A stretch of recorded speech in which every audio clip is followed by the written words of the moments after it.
저와 여러분들이 한 절씩 돌아가면서 교독을 하고 9절 말씀은 합독을 하겠습니다. 이는 곧 너희의 하나님 여호와께서 너희에게 가르치라고 명하신 명령과 규례와 법도라.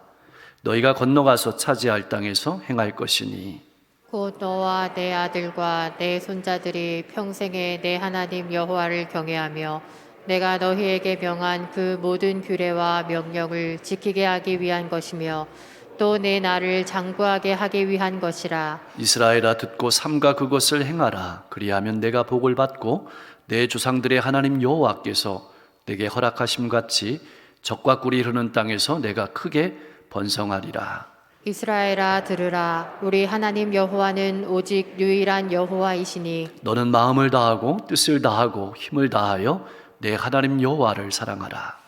오늘 내가 내게 명하는 이 말씀을 너는 마음에 새기고 내 자녀에게 부지런히 가르치며 집에 앉았을 때에든지 길을 갈 때에든지 누워 있을 때에든지 일어날 때에든지 이 말씀을 강론할 것이며 너는 또 그것을 내 손목에 매어 기호를 삼으며 내 미간에 붙여 표로 삼고 9절 또 내 집 문설주와 바깥문에 기록할지니라.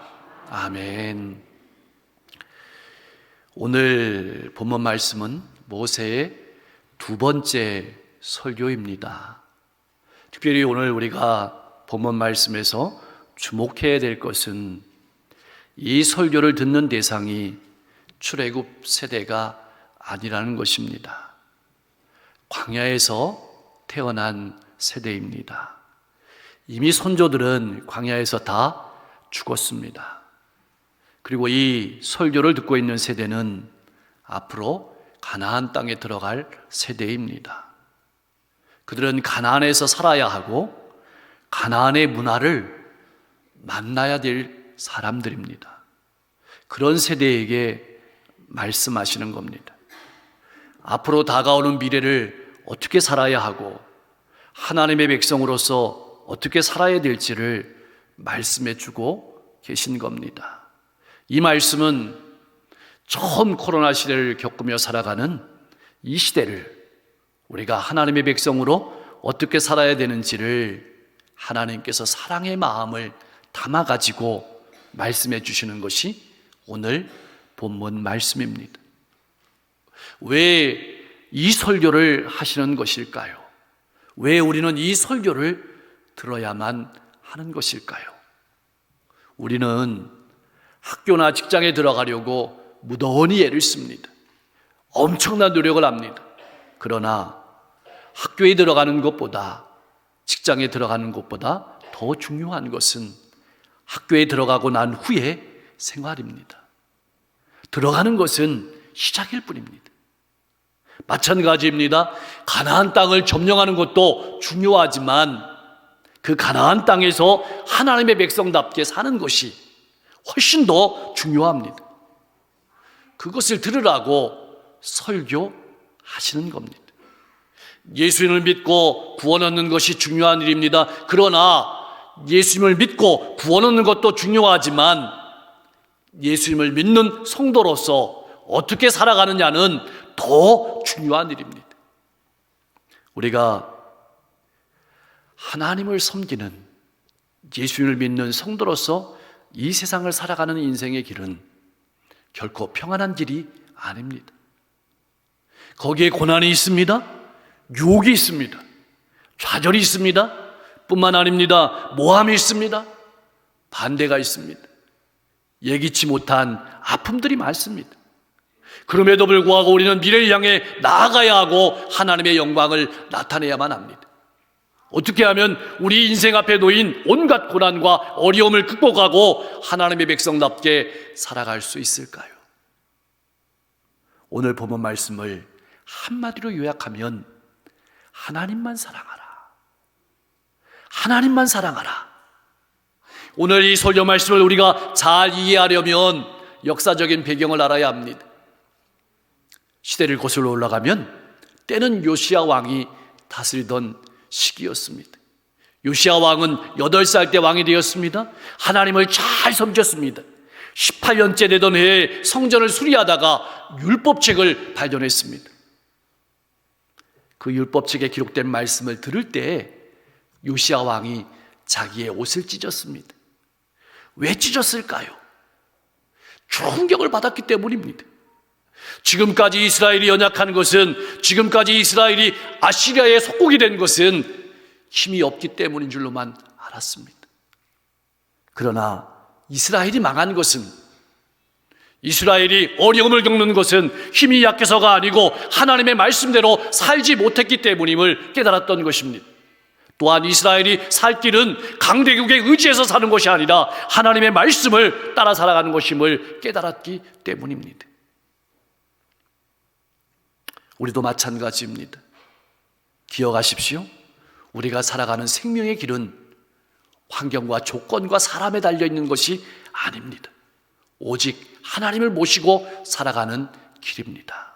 언제나 그랬듯이 하나님의 백성들에게 가장 위험한 것은 하나님과 더불어서 황제를 섬기는 것입니다.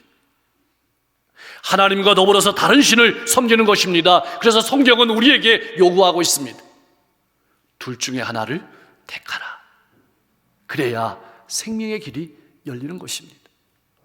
그래서 오늘 본문 말씀에서 가장 중요하고 핵심이 되는 말씀이 4절 말씀입니다. 하나님은 오직 한 분 하나님이시니.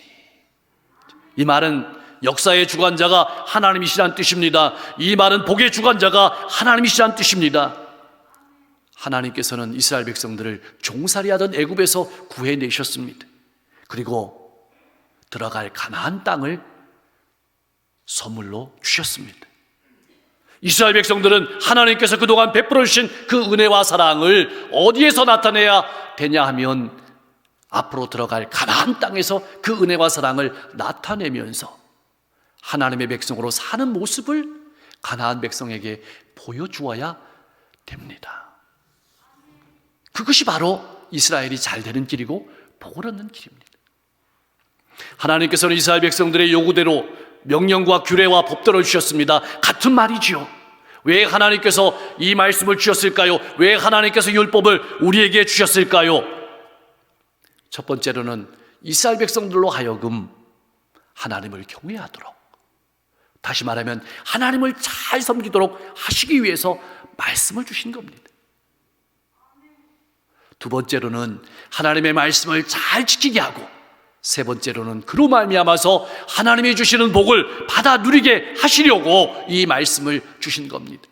올가매려고 주신 말씀이 아닙니다. 부모가 자녀에게 매일 차조심하라고 이야기하죠. 그거 자녀에게는 잔소리로 들립니다. 그러나 부모에게 그 소리는 잔소리가 아닙니다. 정말로 자녀를 사랑해서 하는 소리입니다. 이스라엘 백성들에게 오늘 우리에게 주시는 하나님의 말씀은 잔소리가 아닙니다. 우리를 올가매기 위해서 주시는 말씀이 아니고 우리를 사랑하시기 때문에 주시는 말씀인 겁니다. 여기에 이런 말씀이 기록되어 있습니다. 너와 내 아들과 내 자손들. 이 말은 하나님께서 우리에게 원하시는 것은 우리도 복을 받아야 되지만 우리만이 아니라 우리 자녀들도, 우리 후손들도 계속해서 하나님의 복을 받기를 원하시는 하나님의 간절한 마음이 이 표현 속에 녹아져 있는 것입니다. 그래서 말씀을 보면 시종일관 명령과 지시를 내리고 있습니다. 행하라, 경외하라, 사랑하라, 가르치라, 기억하라, 잊지 말라. 여러분, 이 신명기는 거듭신자입니다. 거듭해서 명령하시는 말씀이 신명기입니다. 신명기만 그런 것은 아닙니다. 성경 말씀도 계속해서 같은 말씀을 우리에게 반복해서 들려주고 있습니다. 왜 똑같은 말씀을 우리에게 들려주시는 것일까요? 왜 지겹게 말씀하시는 것일까요? 그것이 중요하기 때문에 그렇습니다. 너무 중요하기 때문에 그렇습니다. 밥을 잘 챙겨 먹으란 말이 자녀에겐 잔소리처럼 들릴지 모르지만 그것이 건강의 비결입니다. 또한 들으려고 하지 않기 때문에 그렇습니다. 그래서 반복해서 말씀하시는 겁니다. 그것이 인간입니다. 더군다나 가나안 땅에 들어가면 다른 문화를 만나야 합니다. 다른 가치관을 가지고 살아가는 사람들을 만나야 합니다. 우리의 자녀들은 어떻습니까? 고등학교 때까지는 신앙생활을 잘하지만 고등학교를 졸업하면 달라지지 않습니까? 다른 문화를 만납니다. 교회 안만 벗어나면 우리는 다른 문화를 만납니다. 다른 세상을 만나게 됩니다. 권세를 쫓아가고 물질을 쫓아가고 음란을 쫓아가고 자기 마음을 쫓아가는 세상을 만나게 됩니다. 무엇으로 이것을 이기겠습니까? 어떻게 이것을 극복할 수 있습니까? 꼭 기억해야 될 것은 하나님의 말씀이 이 땅에 이루어지는 통로가 여러분의 삶이라는 사실을 기억하십시오. 하나님께서는 여러분의 삶을 통해서 하나님이 어떤 분이신지를 여러분 가정과 일터와 이웃 가운데 나타내기를 원하시는 겁니다. 그렇다면 이스라엘은 가나안 땅에서 어떻게 살아야 할까요? 우리는 이 강릉 땅에서 어떻게 하나님의 자녀로 살아야 될까요? 하나님께서는 큰 소리로 이렇게 외치시는 겁니다. 들으라 이스라엘, 들으라 강릉 중앙감리교회 성도들이여, 이렇게 말씀하시는 겁니다. 오직 하나님은 한 분뿐이시다, 다른 신은 없다, 이렇게 말씀하시는 겁니다. 하나님만을 가장 사랑하고 진심으로 사랑하는 것이 우리가 살아가는 생명의 길이고 복을 받는 길이다. 이렇게 말씀하시는 것은 가나안 땅에는 유혹이 많다는 얘기죠. 넘어지기 쉽다는 얘기입니다. 이렇게 말씀하시는 것은 저 문 밖에만 나가면 우리를 유혹하는 것들이 많다는 얘기입니다. 사랑하는 성도 여러분, 들으라는 의미는 단지 귀로 듣는 것만을 의미하지 않습니다. 그것은 마음으로 듣는 것을 의미하고 순종하는 것을 의미합니다. 그래서 이렇게 5절 말씀에는 우리에게 권면하고 있습니다. 마음을 다하고, 여기 마음은 심장을 의미합니다. 내 내면 깊은 곳에서 우러나오는 마음으로 하나님께 신앙하라는 말입니다. 진실하게 나오는 마음으로 하나님을 섬기라는 것입니다. 뜻을 다하라는 말은 성품을 다하라는 말입니다. 힘을 다하라는 말은 가장 최고의 것으로, 최상의 것으로 하나님께 드리라는 말입니다. 오늘 이 말을 모두가 정확하면 전심전력해서 하나님을 섬기라고 말씀하시는 것입니다. 생명을 바치듯이 아낌없이 하나님께만 집중하고 사랑하라는 말씀입니다. 이것이 나 외에 다른 신을 내게 두지 말라는 계명입니다. 다른 말로 표현하면 내 하나님만 사랑하라, 이런 뜻입니다. 그래서 사랑은 머리로 하는 것이 아니라 마음으로 하는 것입니다. 신앙생활은 머리에서 마음으로 내려오고 마음에서 손과 발로 나가는 것이 신앙생활입니다. 그래서 사랑하면 기도합니다. 사랑하면 움직입니다. 사랑하면 행합니다. 하나님을 적극적으로 사랑하게 되면 다른 곳으로 눈을 돌리지 않습니다. 다른 데로 눈을 돌린다는 얘기는 하나님만 아니라 다른 것을 겸하여 섬긴다는 증거이기도 합니다. 우리가 한 아내나 한 남편을 사랑하지 못하면 위험합니다. 다른 데로 눈을 돌릴 수 있기 때문입니다. 신앙도 마찬가지입니다. 하나님만을 섬기지 못하면 다른 신을 섬기는 것으로 눈을 돌리게 될 수 있습니다. 그래서 하나님께서 이렇게 말씀하시는 것입니다. 우리가 어떤 존재인지 알기에. 세상 사람들은 노골적으로 다른 신들을 섬깁니다. 그런데 그리스도인들은 하나님과 더불어 다른 것도 섬깁니다. 그래서 세상이 아파하고 세상이 슬퍼하는 겁니다. 차에 십자가만 걸고 다닌다고 되는 것이 아니라 하나님의 말씀대로 살아가지 않는 것이 우리의 아픔입니다. 반드시 우리가 기억해야 될 것은 이 말씀은 왕들에게만 주시는 말씀이 아니고 제사장에게만 주시는 말씀이 아니고 우리에게 주시는 말씀입니다. 그래서 성도는 하나님의 말씀을 먼저 자신에게 적용해야 합니다. 그리고 그것을 자녀에게 적용해야 하고 나아가서는 이웃에게 적용하며 살아야 합니다. 그래서 이 말씀을 되돌아보면 우리가 복을 받기를 원하고 우리 자녀가 복을 받기를 원하고 우리 후손이 복을 받기를 원하는 하나님 아버지의 간절한 마음이 이 말씀 가운데 녹아 있는 것입니다. 그러므로 여러분, 가장 먼저 해야 될 일은 하나님의 말씀을 마음에 새기는 일입니다. 마음에 새긴다는 말은 지워지지 않게 한다는 말이죠. 근데 이 말은 더 깊은 의미가 있습니다. 이 말은 하나님의 말씀을 내 마음 위에 둔다는 말입니다. 말씀이 가라면 가고 말씀이 서라면 서는 것입니다. 하나님의 말씀이 내 마음보다 먼저란 얘기입니다. 내 마음에 있는 것 하고 시간이 남으면 말씀을 듣고 있는 것이 아니라 먼저 말씀을 따라 살아가는 삶을 사는 것입니다. 제가 목욕탕에서 두 청년이 이야기하는 것을 들었습니다. 한 청년이 이렇게 묻습니다. 요즘 운동해? 그러니까 한 청년이 이렇게 대답합니다. 시간이 없어서 못해. 그랬더니 한 청년이 이렇게 얘기합니다. 운동은 시간이 남아서 하는 게 아니야. 시간을 내서 하는 거지. 제가 그 말을 듣고 깜짝 놀랐습니다. 신앙이 바로 그겁니다. 내가 하고 싶은 거 다 하고 말씀을 읽는 것이 아니고 하나님의 말씀은 시간을 내서 듣는 것입니다. 그래서 시편 기자는 시편 119편 105절에서 이렇게 우리에게 권면하고 있습니다. 같이 한번 읽어보겠습니다. 주의 말씀은 내 발의 등이요 내 길의 빛이니이다. 사랑하는 성도 여러분, 여러분이 먼저 하나님의 말씀을 들으십시오. 그 말씀을 생각하십시오. 말씀을 묵상하십시오. 말씀을 여러분 마음에 새기십시오. 그런 다음에 가르칠 수 있습니다. 아니, 가르치지 않으면 견딜 수 없게 되는 것입니다. 여러분은 일어나면 제일 먼저 무엇을 하십니까? 여러분 매일매일 하는 것이 무엇입니까? 여러분이 무엇을 보고 무엇을 듣고 무엇을 새기느냐가 여러분의 인생을 결정하는 것입니다. 내가 먼저 듣고 내 마음에 있는 말씀을, 내 마음에 새겨진 말씀을 자녀에게 부지런히 가르쳐야 합니다. 오늘 말씀해 보니까 집에 앉았을 때이든지 길을 갈 때이든지 누워있을 때이든지 일어날 때이든지 이 말씀을 강론하라고 하십니다. 부모는 때와 장소를 가리지 않고 자녀에게 항상 반복하여 가르쳐야 합니다. 그것도 부지런히 가르치라고 말씀하십니다.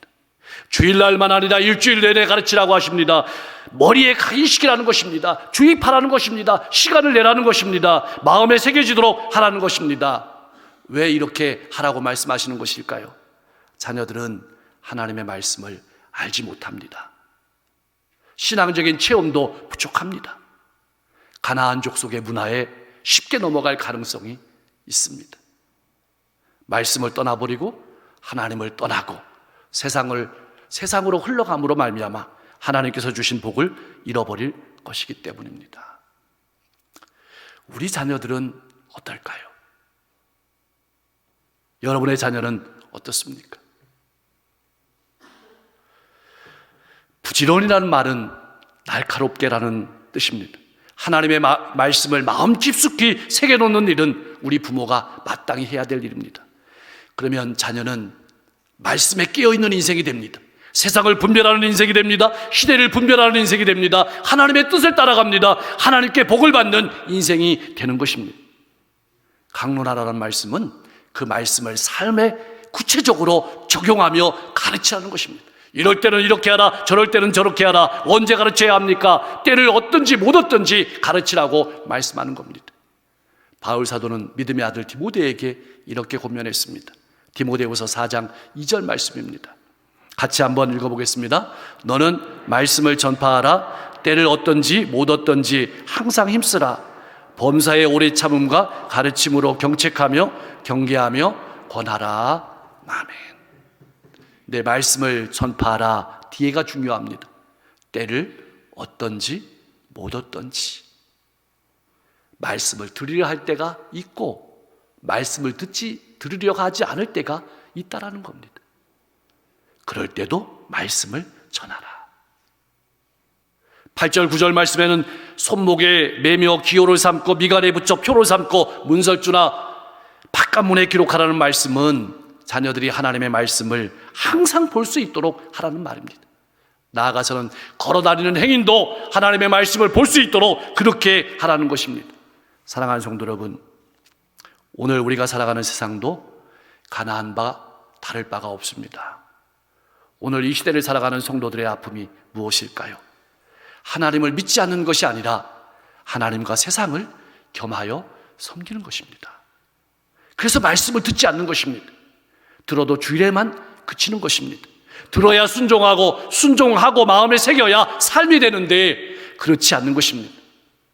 또한 자녀들에게 말씀을 전하지 않는 것이 우리의 아픔입니다. 자녀들은 그냥 두면 자기 마음대로 하려고 합니다.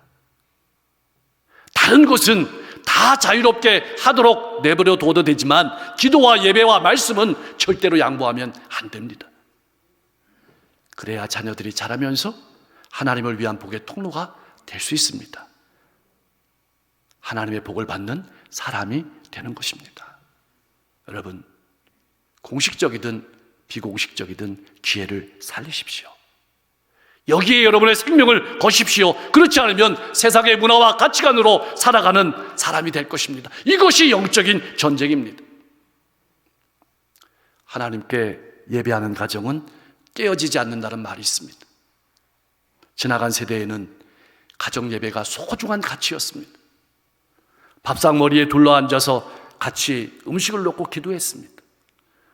말씀을 나누어 주었습니다. 간증을 나누어 주었습니다. 그러나 현재는 점점 모이는 것이 어렵습니다. 모이려고 하지 않습니다.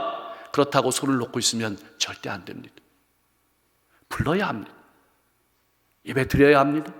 기도해야 합니다. 말씀을 가르쳐야 합니다. 함께 모일 수 있어야 하고, 모이지 않으면 어려울 때는 화면으로라도 만나고 말씀을 나누고 기도해야 합니다. 신앙은 하나님만 사랑하는 것입니다. 하나님을 사랑하는 것입니다. 사랑은 움직이는 것입니다. 자녀를 위해 움직이십시오. 부모를 위해 움직이십시오. 친구를 위해 움직이십시오. 세상을 위해 움직이십시오. 여러분에게 주어진 인생의 기회를 놓치지 마시고 예배하며 가르치십시오. 하나님께서는 잠언 기자를 통해서 우리에게 간절하게 권면하고 있습니다. 잠언 22장 6절 말씀입니다. 다시 한번 우리가 읽어보겠습니다. 마땅히 행할 길을 아이에게 가르치라. 그리하면 늙어도 그것을 떠나지 아니하리라. 사랑하는 성도 여러분, 자녀를 사랑한다면 여러분이 먼저 말씀을 듣고 말씀을 가르치십시오. 예배 드리십시오. 세상의 물결을 따라가는 가정이 아니라 하나님의 말씀을 따라 세상의 물결을 거슬러 올라가는 가정, 하나님께 쓰임받는 귀한 가정, 자자손손 축복을 누리는 하나님의 명문 가정이 될 줄로 믿습니다. 그러한 믿음의 성도님들 다 되시기를 주님의 이름으로 간절히 축원합니다. 우리의 앞날의 소망은 환경과 조건에 있는 것이 아니라 하나님께 있음을 깨달아 알게 하옵소서. 하나님께서 우리를 사랑하셔서 주신 말씀을 잘 듣고 마음에 새기며 지키며 살아내어서 복받는 인생으로 세상 가운데 살아가게 하옵소서. 진실한 마음으로 온 성품으로 최고의 것으로 하나님을 섬기며 사랑하며 살아가게 하옵소서. 나만 신앙생활을 잘하는 것이 아니라 자녀도 신앙생활을 잘하고 후손도 신앙생활을 잘하는 우리의 신앙이 가정과 일터와 이웃으로 확대되어 주님을 모르는 수많은 영혼들이 우리 성도님들의 삶을 통해서 주님을 만나게 하옵소서. 자녀의 마음에 하나님의 말씀을 새기는 부모가 되게 하셔서 자자손손 믿음의 명문 가문으로 크게 쓰임받게 하옵소서. 날씨가 춥습니다. 성도님들 영육간의 강건함으로 지켜주시고 특별히 병석에 있는 환우들 하나님 친히 신방하여 주셔서 그 몸을 만져주시고 그 마음을 만져주시고 그 삶을 만져주시고 새롭게 하시고 힘있게 하시고 강건케 하여 주옵소서. 가을에 모든 수확들 잘 수확할 수 있도록 마지막까지 지켜주시고 자녀들 수능시험을 앞두고 있는 자녀들이 있습니다. 하나님, 저들의 은사에 맞는 저들의 기쁨과 즐거움으로 세상 가운데서 하나님의 자녀로 복되게 살아갈 수 있는 그 길을 활짝 열어 주옵소서. 어려운 시기에 성도님들의 사업장을 지켜주시고 든든히 해주시고 풍성케 해 주옵소서. 저녁에 말씀 집회에 많은 성도님들이 참석해서 은혜 받고 이 시대를 건강하게 살아가게 하시고, 또 새롭게 재개되는 교회 안과 밖의 사역들 하나님 주장해 주셔서 풍성한 열매가 맺혀지게 하실 때 돕는 손길들, 봉사하고 헌신하는 손길들 많이 붙여 주옵소서. 우리 교회가 강릉의 300여 교회를 섬기는 어머니 교회로서 사명 잘 감당하게 하시며, 이 땅의 6만 교회를 잘 섬기게 하시고, 이 땅의 교회들이 합심하여 기도하는 기도의 소리를 들으시고 이 민족을 복음으로 통일시켜 주옵소서. 코로나가 소멸되어 마음 놓고 예배하게 하시고 한 주도 세계가 평화하게 하옵소서. 이제 한 주가 우리 앞에 놓여 있습니다. 우리 주위에 소외되고 불쌍한 이웃들을 돌아보며 하나님의 자녀로 향기로운 삶을 살아가게 하시고, 낙심하고 절망 가운데 있는 성도님들 우리 모두가 찾아가서 위로하고 용기 주며 소망 주며 기도하며 힘을 주며 더불어 살아가는 행복한 한 주가 될 수 있도록 역사해 주시옵소서. 예수님의 이름으로 간절히 기도하옵나이다.